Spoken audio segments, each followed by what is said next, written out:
ভাইয়া আজকে আমার প্রথম রোজা। তাই নাকি? মাশাআল্লাহ। ভাইয়া তাড়াতাড়ি আসো, ইফতারের সময় হয়ে গেছে, ইফতার করব।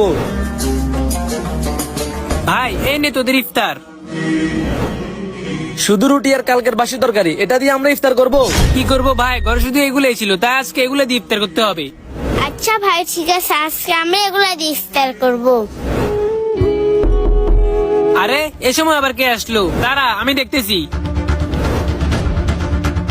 জি ভাই বলেন। ভাই আমি রোজ, আমাকে ইফতার করার মতো কিছু দেন। আচ্ছা ভাই আপনি দাঁড়ান, আমি নিয়ে আসতেছি। এই নিন ভাই, ঘরে ইফতার করার মতো শুধু এগুলোই আছে। আলহামদুলিল্লাহ ভাই, আল্লাহ যেন আপনাকে বেশি বেশি করে দান করে। ভাই আপনি এটা কি করলেন? এখন আমরা ইফতার কিভাবে করব? ভাই ওই লোকটা আজকে রোজা ছিল, তাই ওকে ইফতারটা দিয়ে আসলাম। আজকের মতো আমরা পানি দিয়ে ইফতার করব। ঠিক আছে ভাই।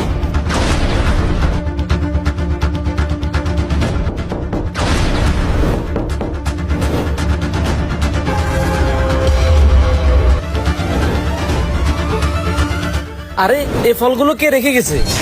আল্লাহ দেওয়ার আগে বান্দার নিয়ত দেখে আপনি শুধু আপনার নিয়ত ঠিক রাখেন।